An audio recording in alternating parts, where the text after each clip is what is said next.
और वे परब्रह्म रूप में ही व्यवस्थित रहते हैं। लेकिन ठाकुर जी जब ब्रज वृंदावन में लीला करते हैं तब वहां ठाकुर जी अपने प्रभाव को भूल जाते हैं, स्वभाव में रहते हैं। एक बात याद रखिएगा, हर व्यक्ति इन दोनों स्थिति में जाता है। जिससे आपका बहुत स्नेह होता है ना, उसके आगे आप प्रभाव प्रकट करते ही नहीं हो। लेकिन जिनसे आपका कोई स्नेह प्रेम आदि नहीं, उनके सामने खूब प्रभाव में रहते हो। वृंदावन में जब तक ठाकुर जी रहे, स्वभाव में रहे, प्रभाव में नहीं आए। लेकिन मथुरा जाते ही ठाकुर जी ने अपना प्रभाव रूप धारण कर लिया। कंस का वध किया, कुबलिया पीड़ हाथी का वध किया, धनुष भंजन कर दिया, कुब्जा का कमर टेढ़ी थी उसको सीधा कर दिया, सुंदरी बना दिया। ये सब भगवान के जो तत्व हैं, भगवान जो करने में समर्थ हैं, वो सारी लीलाएं भगवान ने वृंदावन से जाने के बाद की, वृंदावन में नहीं। वृंदावन में तो ठाकुर जी भूले हुए हैं कि मैं परमात्मा। तो वृंदावन के जो श्री कृष्ण हैं वो ठाकुर जी का स्वभाव है। जब भगवान मथुरा के लिए प्रस्थान किए तो अपने स्वभाव रूपी उस कृष्ण को वृंदावन में ही छोड़ गए। उस स्वभाव वाले ठाकुर जी वृंदावन छोड़ के कभी नहीं गए, आज तक वृंदावन में। इसलिए वृंदावन में बिहारी जी, राधा वल्लभ, श्री राधा रमन, सबके नाम के आगे क्या लगता है? लाल। वहां के बिहारी लाल, राधा वल्लभ लाल, राधा रमन लाल। लाल मतलब लाला, छोटो लाला, लाड़ लो लाला। एक कछु ना जाने नेक्सो सोए, ऐसी श्रृंगार करके बैठ गए बस सबन को दर्शन देवे के काजे। ऐसी भावना है वृंदावन में। वो श्री कृष्ण कभी वृंदावन छोड़ करके नहीं जाते। और उन्हीं श्री कृष्ण ने, जो ठाकुर जी का स्वभाव है, किशोरी जी के साथ में विवाह हुआ। प्रभाव को वृंदावन में प्रकट ही नहीं होने दे सकते ठाकुर जी। अच्छा, स्वभाव अपनों के लिए होता है, अपनों के आकर्षण के लिए होता है, और प्रभाव संसार के लिए होता है, संसार के आकर्षण के लिए होता है। तो ठाकुर जी अपना प्रभाव रूप धारण करके मथुरा गए और वहां पर शंख भी धारण करते हैं, चक्र भी धारण करते हैं, गदा भी धारण करते हैं, अकेले युद्ध भी कर लेते हैं जरासंध के साथ में, नई नगरी का निर्माण करके रण छोड़ के भी भाग जाते हैं, और बीच समुद्र में बैठ करके राजकुमारों की तरह आनंद भी करते हैं। वो ठाकुर जी का प्रभाव है। दूसरी बात, किशोरी जी कोई अलग नहीं है। राधा कृष्ण स्वरूपाम्बई कृष्णम राधा स्वरूपिणम कलात्मानम निकुंजस्थम गुरु रूपम सदा भजे। कई लोग ऐसा सोचते हैं कि हमारी श्री राधा रानी कौन है? बोले लक्ष्मी जी हैं। नहीं, लक्ष्मी नहीं है श्री राधा रानी। श्रीमन नारायण जो कृष्ण बनकर के पधारे, वही श्रीमन नारायण की शक्ति, आह्लादनी शक्ति, उन्हीं की अंतरंग शक्ति, मतलब नारायण की ही शक्ति श्री किशोरी जी के रूप में प्रकट हुई। वो लक्ष्मी जी नहीं है राधा रानी। मैं इंद्रेश हूं और मेरी जो थोड़ी बहुत गुरुदेव की कृपा से जो ज्ञान है वो कथा है।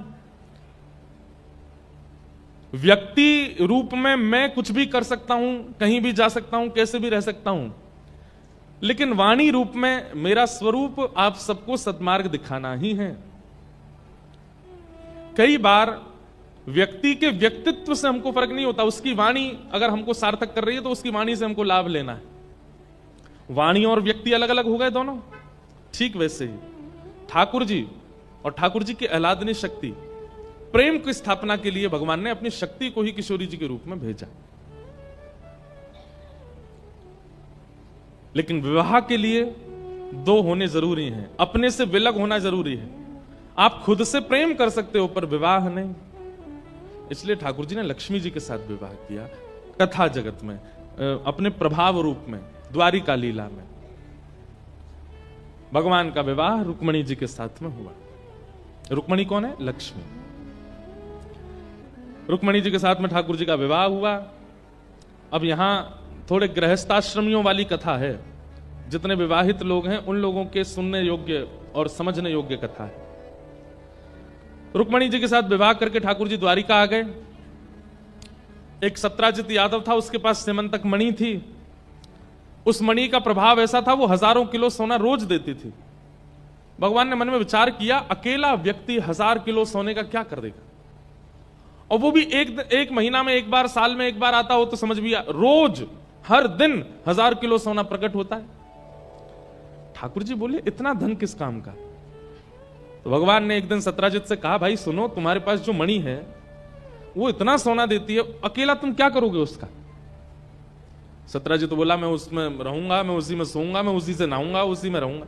भगवान बोले तो भी महीना में इतना सोना आ जाएगा कि तुम उसमें भी पूरे जीवन खा पी सो सकते हो, पर साल भर में इतना सोना आ जाएगा कि तुम सोने का पर्वत खड़ा कर दोगे, क्या करोगे अकेले? तो सत्यराजित ने कहा आप क्या सुझाव देना चाहते हैं वो बताइए। ठाकुर जी ने कहा हम तो ये सुझाव देंगे कि भैया अपने इस मणि को तुम द्वारिका के कार्यालय में जमा करवाओ, और वहां जितना सोना इससे होगा उससे हम लोग विद्यालय, उससे हम लोग बालकों के लिए कुछ और बढ़िया, मतलब ठाकुर जी द्वारिका का इंफ्रास्ट्रक्चर तैयार करने की उससे बात करने लगे।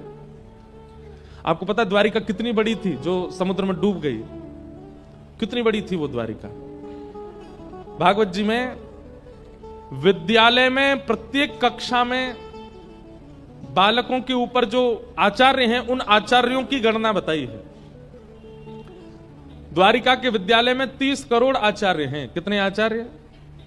एक आचार्य के नीचे कम से कम 60 बालक पढ़ते हैं। अब आप अपने आप अनुमान लगा लो कि बालक कितने होंगे, और इन बालकों के माता पिता आदि आदि लगा करके एक पूरा नया देश ही था द्वारिका। तो ठाकुर जी ने सत्यराजित से कहा इस मणि को तुम जमा करवा दो, इससे जितना धन होगा उससे हम द्वारिका का कल्याण करेंगे। सत्यराजित ने मणि देने से मना कर दिया, और जैसे ही सत्यराजित ने मना किया भगवान बोले ठीक है, एक बार ही बोलना चाहिए, दूसरी बार कभी हाथ फैलाने नहीं चाहिए। लेकिन तभी सत्यराजित का भाई प्रसेन मणि पहन करके नगर भ्रमण में चला गया, लोगों को दिखाने के लिए देखो मणि कैसी। नगर से जैसे जंगल में उसने प्रवेश किया, एक शेर ने उसका वध कर दिया और मणि लेकर के शेर भाग गया। आगे एक भालू ने शेर को मार दिया, मणि लेके भालू भाग गया, और पूरा इल्जाम किस पे लग गया? भगवान पे। 3 दिन तक जब प्रसन्न नहीं मिला तो पूरे द्वारिका में हल्ला हो गया कि भगवान श्री कृष्ण की कुदृष्टि थी उस मणि पर। सत्यराजित ने देने से मना कर दिया तो इन्होंने इसके भाई को बंदी बना के मणि चुरा ली है। इसको क्या कहते हैं? कलंक। पृथ्वी पर जन्म लेने वाले हर व्यक्ति को अपने एक बार जीवन में ऐसी स्थिति का सामना करना पड़ता है जब उसने कुछ गलत नहीं किया, उसके द्वारा कोई अपराध नहीं हुआ, उसके द्वारा किसी भी प्रकार का कुभाव नहीं किया गया, लेकिन फिर भी सब उसके विपक्ष में खड़े हो जाते हैं। ठाकुर जी के सब विपक्ष में खड़े हो गए। अब सभा में जब ठाकुर जी जाके बैठते थे स्वधर्मा सभा में, तो मंत्री आदि सब सामने तो नमस्कार करते थे, लेकिन ठाकुर जी के पीछे से बोलते थे बताओ भगवान है लेकिन लोभ नहीं गया मन से, मणि के पीछे भाग रहे थे। आपस में मंत्रिमंडलों में सेनापतियों में ही चर्चा होने लगी कि भैया निश्चित ही कोई सुरंग है भीतर जहां पर प्रसेन को छुपा करके रखा है इन्होंने, और मणि अपने पास रख ली होगी। ठाकुर जी को जब ये सब बातें पता चली तो भगवान जोर से हंसने लगे। ये संसार है, यहां ठाकुर जी को नहीं छोड़ा गया तो हम तो मानव हैं। पूरी द्वारिका बसाई ठाकुर जी ने, द्वारिका के लोगों का दाना पानी चलता है ठाकुर जी से, सब कुछ किया ठाकुर जी ने, लेकिन आज एक क्षण नहीं लगा द्वारिका के लोगों को भगवान पर प्रश्न चिन्ह उठाने में। ठाकुर जी मानो हमें आपको संकेत कर रहे हैं कि भाई मर मिटिएगा दुनिया के लिए, लेकिन फिर भी आपकी इतनी सी चूक और आपके अपने ही आपको कटघरे में खड़ा कर देंगे। आप चाहे जो करिए संसार के लिए, पर संसार का ये स्वभाव है, हम सब कान के कच्चे होते हैं, हम सब कान के कच्चे। हम कथा सुना रहे हैं, हम यहां से निकलते हैं, आप सब लोग प्रणाम करते हैं, पर आप विश्वास मानिएगा अगर किसी व्यक्ति ने हमारे बारे में भी कुछ गलत आपको बता दिया, महाराज जी तो यूं कर रहे थे, महाराज जी तो त्यों कर रहे थे, महाराज जी तो ऐसे जाते थे, महाराज जी तो इतना लेते थे, इतना वो करते थे, तो आप लोगों को संशय नहीं होगा, आप 7 दिन की कथा भूल जाओगे कि हमें ज्ञान क्या दिया, हमें योग्य बातें क्या बताई, हमें श्रेष्ठता क्या मिली। आपके मन में वही घूमता रहेगा, ये तो ऐसे है, ये हमारा स्वभाव है। और आपको ये बात स्वीकार करनी पड़ेगी कि आप ऐसे हो, मैं भी ऐसा हूं। पर हां, भक्ति मार्ग में जब आप प्रवृत्त होते हो तब आपका स्वभाव पता कैसा होता है? कोई व्यक्ति आपसे 100 बात कहे, आप सुनेंगे, लेकिन आपके मन में आएगा कि नहीं, जब तक मुझे अनुभव में नहीं आएगा, मुझे स्वयं नहीं दिखेगा, मैं इसकी बात स्वीकार नहीं कर सकता। और जब आप उस व्यक्ति से मिलोगे जिसकी 100 बुराइयां आपने सुनी, उससे मिलने के बाद जब वापस उस व्यक्ति के पास जाओगे जिसने 100 बुराइयां की, आप क्या कहोगे? भाई देख, तूने कहा तो वो ऐसा है, ऐसा है, ऐसा है, पर मुझे ऐसा नहीं लगा। ठीक है, थोड़ा बहुत तो सब लोग होते हैं, पर उसमें ये गुण भी था, ये अच्छाई भी थी। आप गए तो आप उसमें गुण ही देख करके आए। ये एक वैष्णव स्वभाव। द्वारिका के लोगों ने भगवान पे प्रश्न चिन्ह उठा दिया कि इन्होंने मणि चुराई है। भगवान बोले चलो भैया कृष्णचंद्र, लग जाओ काम पे। क्या काम पे? हल्ला करना नहीं है, चुपचाप ढूंढना है मणि है कहां।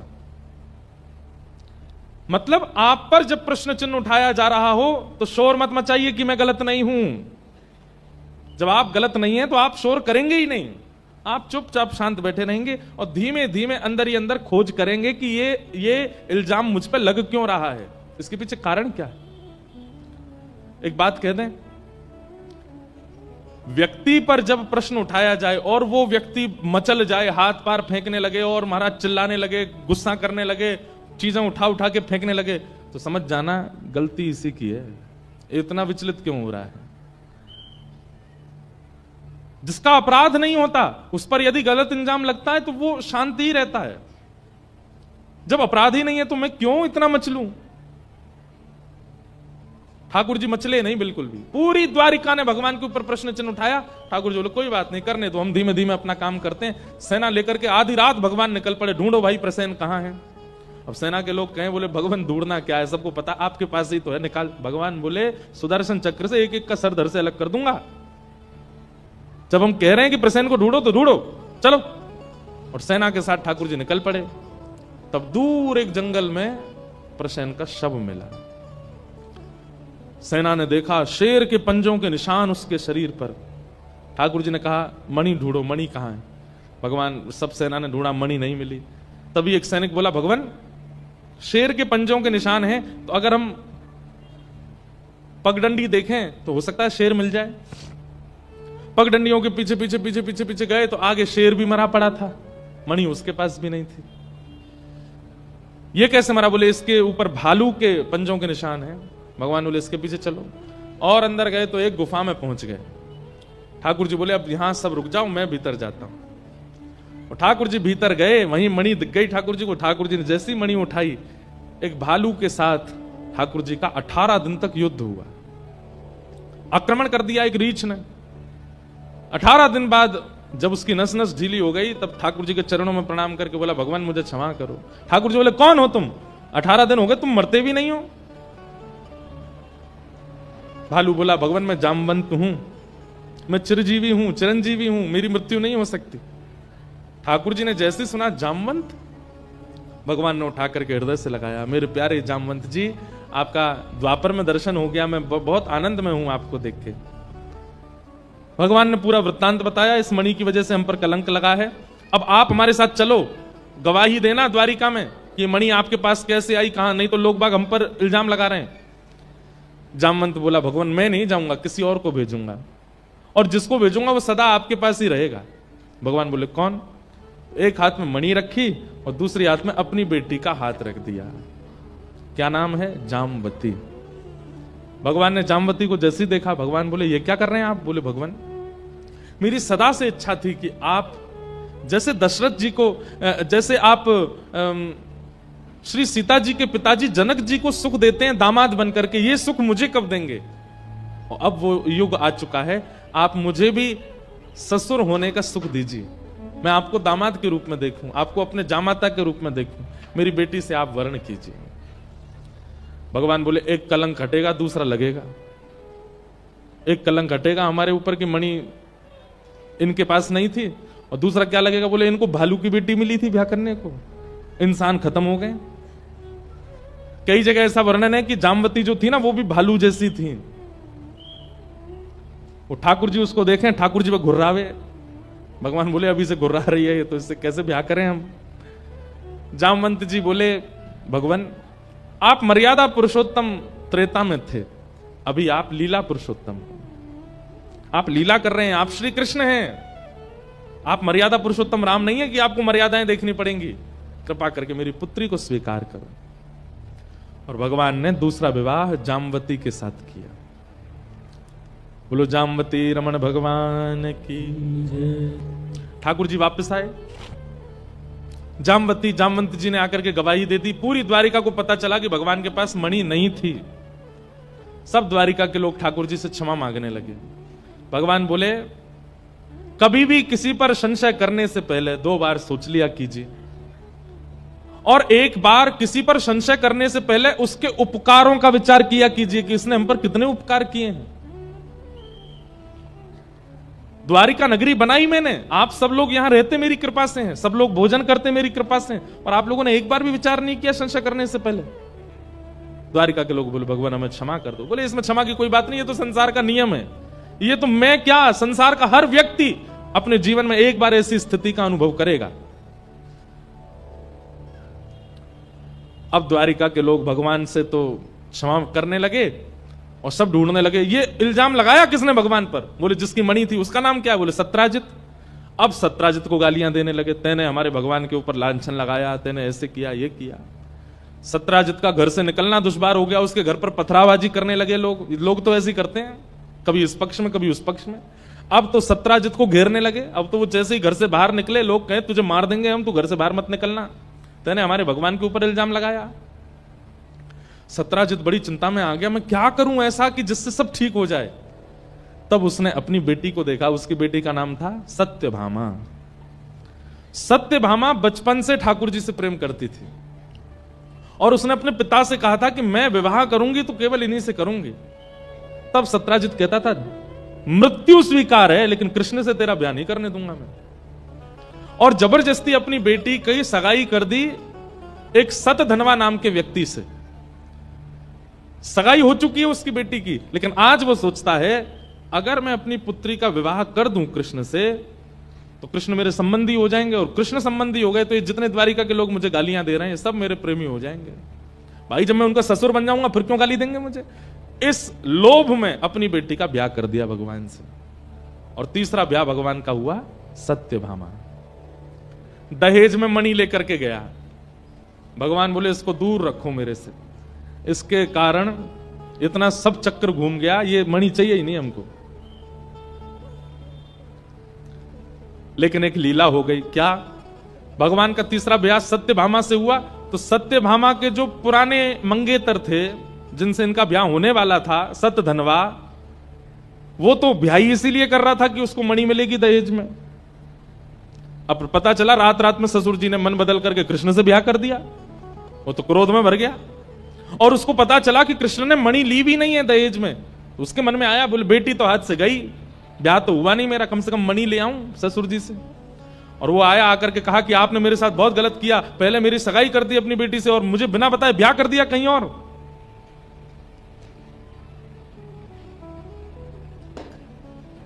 पीछे हट जाइए थोड़ा। नहीं आप सब लोग नहीं, बीच वाले हट जाओ ना, लाइट से नहीं पीछे बैठो। और फ्लक्चुएशन हो रहा है, कोई देखिएगा सब।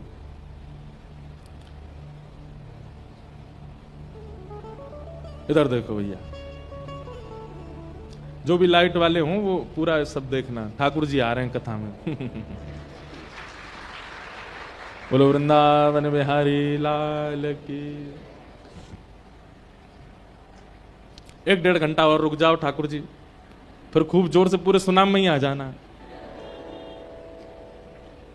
तो हम क्या निवेदन कर रहे थे, कहां चल रही थी कथा?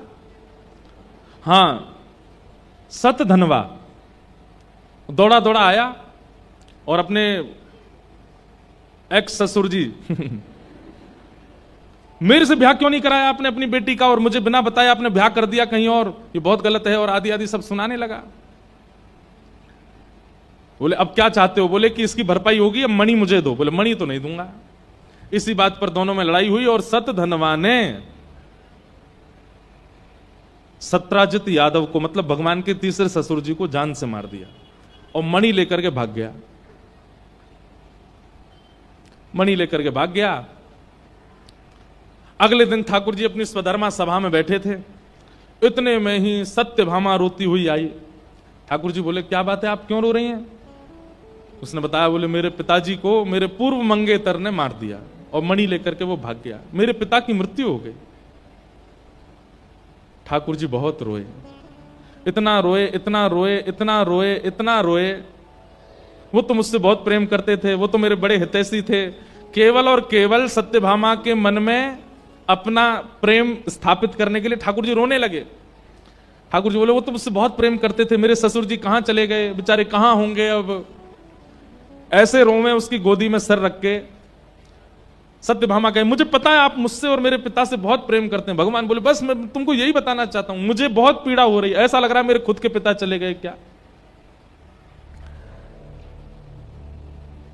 सत्यभामा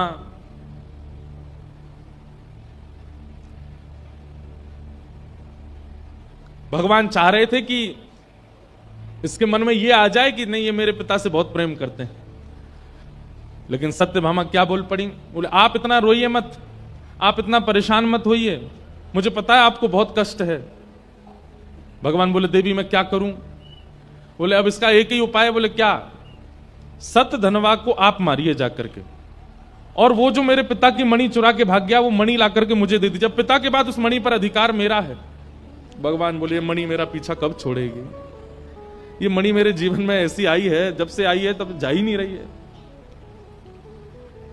इसका अभिप्राय क्या है, ठाकुर जी क्या बताना चाह रहे हैं। जिस वस्तु को प्राप्त करने के लिए कभी आप बड़े उतावले हुए थे, कभी ना कभी वही वस्तु आपको इतना कष्ट देगी कि आप उससे दूर भागोगे।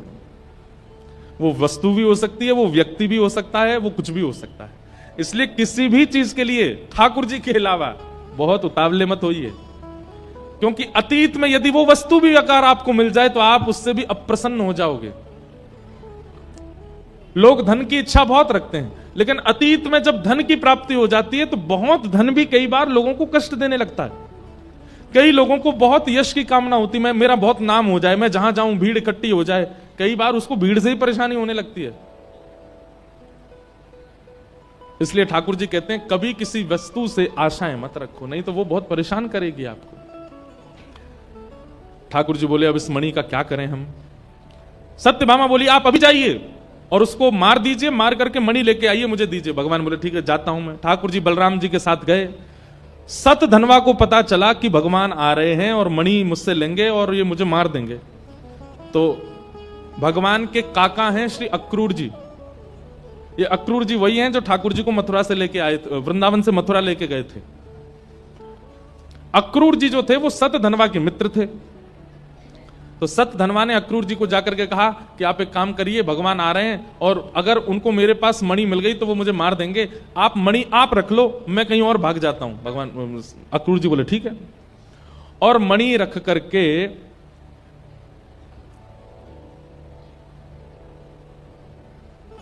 सतधनवा वहां से भाग गया।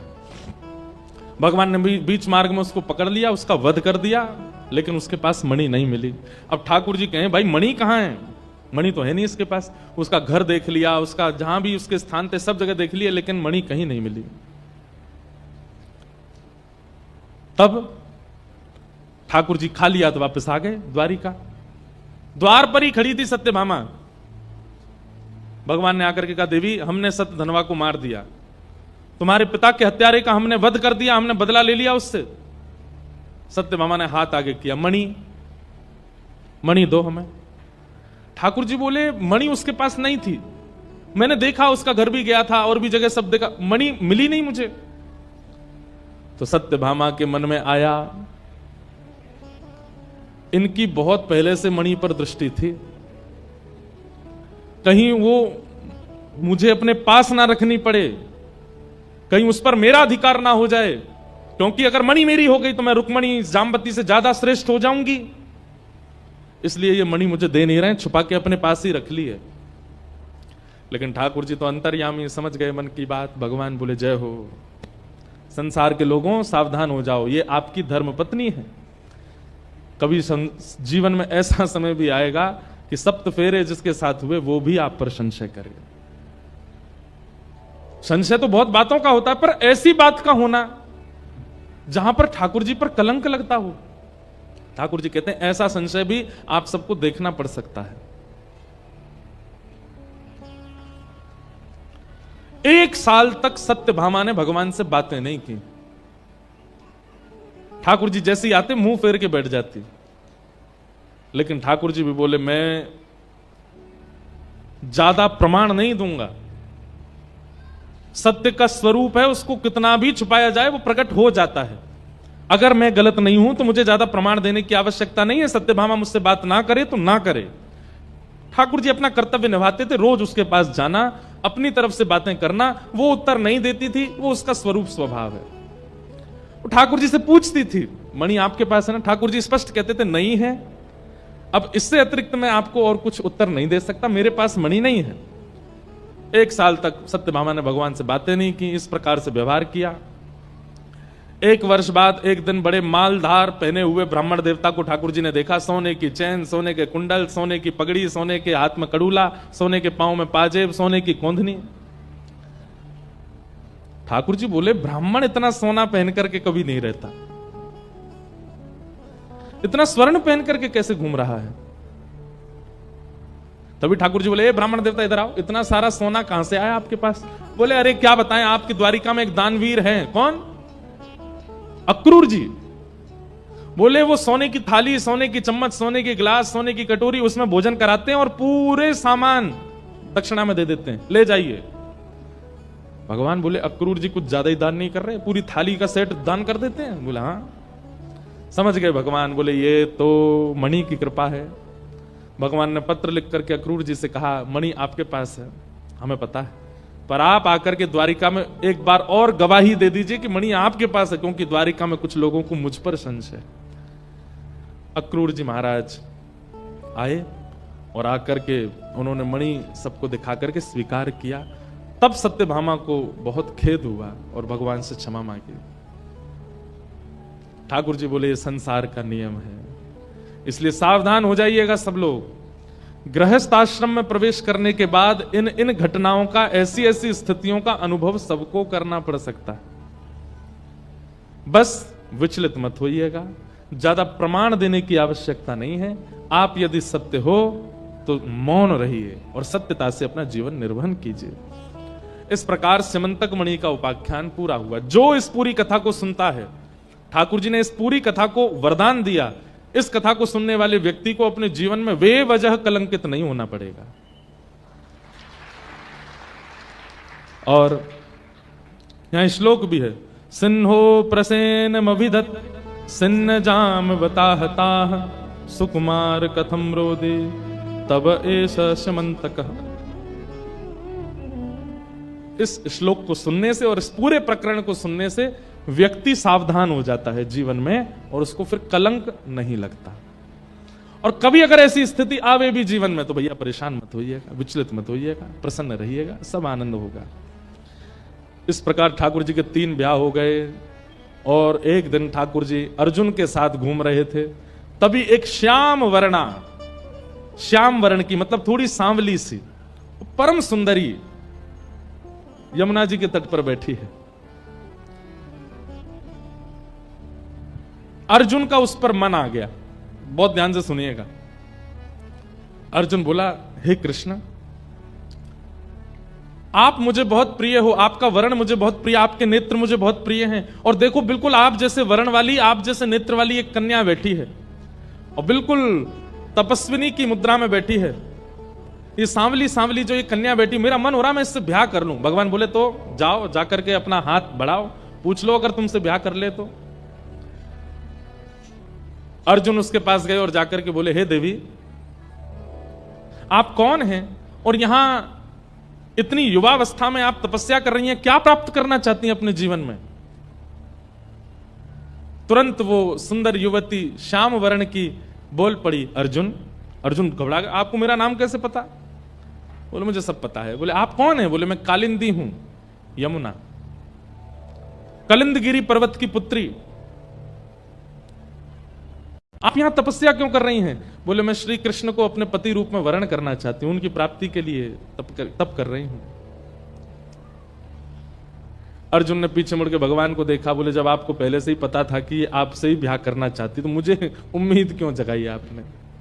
ठाकुर जी बोले नहीं, हम बस चाह रहे थे थोड़ा तुम देख आओ, अनुभव करो। और भगवान ने चौथा विवाह यमुना जी के साथ में किया। श्याम सुंदर श्री यमुने महारानी की। आपको पता है भगवान के ब्याह किससे हो रहे हैं? कई लोगों के मन में आरोप है, इतने ब्याह क्यों कर रहे हैं ठाकुर जी? पृथ्वी, जल, अग्नि, वायु, आकाश, ये पंच तत्व भगवान की पंच पटरानियां हैं। इसमें रुक्मणी जी जो हैं ये अग्नि तत्व हैं। दूसरा सत्यभामा। सत्यभामा कौन है? ये भूमि, पृथ्वी देवी ही सत्यभामा बनकर के आई है, पृथ्वी। जाम्बती कौन है? वायु का तत्व है। यमुना जी कौन है? ये जल तत्व है।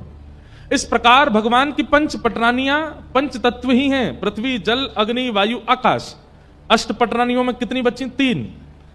तो ये 5 बाहर की प्रकृति है, बहुत ध्यान से सुनिएगा। पृथ्वी, जल, अग्नि, वायु, आकाश मानव के बाहर की प्रकृति, और मानव के भीतर 4 प्रकृति हैं, मन, बुद्धि, चित्त और अहंकार। इसमें चित्त तत्व स्वयं भगवान है, तो बचे 3, मन, बुद्धि और अहंकार। तो पंच तत्व बाहर के, 3 तत्व भीतर के, ये भगवान की अष्ट पत्नियां हैं। कोई स्त्री नहीं है ये, ठाकुर जी की प्रकृति ही ठाकुर जी से ब्याह कर रही है। 16,108 कौन है? ये उपासना कांड के मंत्र हैं। जिन मंत्रों से ठाकुर जी की उपासना की जाती है वही मंत्र ही 16,100 रूप धारण करके आया और भगवान ने उनसे ब्याह किया। विवाह। और फिर भौमासुर नाम का एक राक्षस था, उसके यहां 16,100 राजकुमारियां बंधी थीं। भौमासुर का वध करके भगवान ने उन सबको मुक्त किया और सबको आज्ञा दी कि आप सब अपने अपने घर को जाइए। लेकिन भूयात पतिर में मह्यम, एक साथ सबने ठाकुर जी से कहा कि अब हमें कोई स्वीकार करेगा नहीं। हम अगर घर चली भी गई तो लोगों की दृष्टि हमारे प्रति उचित नहीं रहेगी। घर वाले भी कुछ दिन प्रेम करेंगे लेकिन फिर उन्हें भी भार जैसा लगने लगेगा। क्यों? क्योंकि एक असुर के यहां हम बंधी रही हैं इतने सालों तक, हमें कौन स्वीकार करेगा? आप ही हम पर कृपा करें। और उन 16,108 राजकुमारियों को ठाकुर जी ने स्वीकार किया। भगवान एक ही समय पर 16,108 रूप धारण करके सब पटरानियों के साथ निवास करते हैं। ग्रहचर्या का दर्शन ठाकुर जी का किया गया। नारद जी भगवान की ग्रहचर्या देखने आए, ठाकुर जी गृहस्थाश्रम में कैसे रहते हैं, और देख करके नारद जी महाराज आनंदित हो गए। 16,108 भवन हैं, उन समस्त भवनों में रानियां रहती हैं और उनके साथ 16,108 रूप धारण करके ठाकुर जी भी रहते हैं। किसी को भी ऐसा अनुभव नहीं होने देते कि ठाकुर जी किसी अन्य से अधिक प्रेम करते हैं, सबसे समानता। भगवान की फिर दिनचर्या का वर्णन किया गया। द्वारिका में ठाकुर जी की दिनचर्या कैसी है? सुबह ठाकुर जी ब्रह्म मुहूर्त में उठते हैं, उठ करके सबसे पहले श्री वृंदावन को याद करते हैं, किशोरी जी का स्मरण करते हैं, ब्रजवासियों को याद करते हैं। उसके बाद ठाकुर जी स्नान आदि करके पांचजन्य शंख का नाद करते हैं। द्वारिका में सबसे पहले ठाकुर जी उठ जाते हैं और भगवान के पांचजन्य शंख की ध्वनि और सूर्य की किरण एक साथ पड़ती है। भगवान की शंख ध्वनि सुनकर के सब द्वारिका के लोग जग जाते हैं। बंधुओं देखिए, घर में दो वस्तुओं का नाद होते रहना चाहिए। अगर नकारात्मक ऊर्जाएं नष्ट करनी है तो कोई टोना नहीं है, कोई टोटका नहीं है, कोई तंत्र नहीं है, कुछ नहीं। 2 स्वर आपके घर में सुबह शाम होते रहने चाहिए। पहला शंख का और दूसरा घंटी का। ये 2 स्वर नकारात्मक ऊर्जाओं को नष्ट करते हैं घर से। ऐसा कहते हैं जिस घर के बालकों की निद्रा शंखनाद से खुलती है, माताजी पिताजी स्नान ध्यान करके नीचे से शंखनाद करें और शंख ध्वनि पूरे घर में गूंजनी चाहिए। कई लोग क्या करते हैं, केवल मंदिर में शंख बजाते हैं। नहीं, बीच आंगन में खड़े होकर शंख बजाना चाहिए। पूरे घर के कोने कोने तक उसकी ध्वनि जानी चाहिए। शंखनाद ब्रह्म मुहूर्त में सबसे अच्छा, मतलब सूर्य धीमे धीमे उदय हो रहा है और चंद्रमा अस्त हो रहे हैं उस समय 3 बार शंखनाद हो। शंख छोटे वाले शंख नहीं, उनकी पैनी सी आवाज होती है, वो नहीं। बढ़िया शंख होने चाहिए जिसकी ध्वनि से पूरा गुंजायमान हो जाए घर। ऐसे शंख जिन घरों में बजते हैं वहां कभी नकारात्मक ऊर्जा नहीं आ सकती। कई बार ऐसा होता है कि आप किसी घर में जाते हैं, हमारा तो काम ही पड़ता है लोगों के, अब तो हमने बहुत बंद कर दिया जाना, जाते ही नहीं। पर कई बार ऐसा होता है कि किसी के घर में जाते हैं और जब जाकर के निकलते हैं ना, सारे विचार सारी भावनाएं सब नष्ट हो जाती हैं। पता चल जाता है कि यहां नकारात्मक ऊर्जा थी। कहीं कहीं हम संकेत कराते हैं, अब तो जाना बंद कर दिया घर में, अब कहीं नहीं जाते हम, बहुत कम बोल देते हैं कि आप शंख बजाया करो घर में। अब उसके लिए कुछ कर रहे हैं, कुछ नहीं करना है, शंख रखिए घर में और नित्य उसका स्वर निकालिए। और फिर क्या करना है सुनिए, शंख वादन करना है। फिर जब आपके बालक नहा धो के आ जाते हो, स्कूल जाने के लिए तैयार होते हो, छोटी अवस्था में, बड़े नहीं छोटे छोटे, उनके गाल से शंख स्पर्श कराया। पस्पर्श वालम कृपया कपोलो, भागवत जी कहती हैं, उनके गाल से शंख स्पर्श कराया।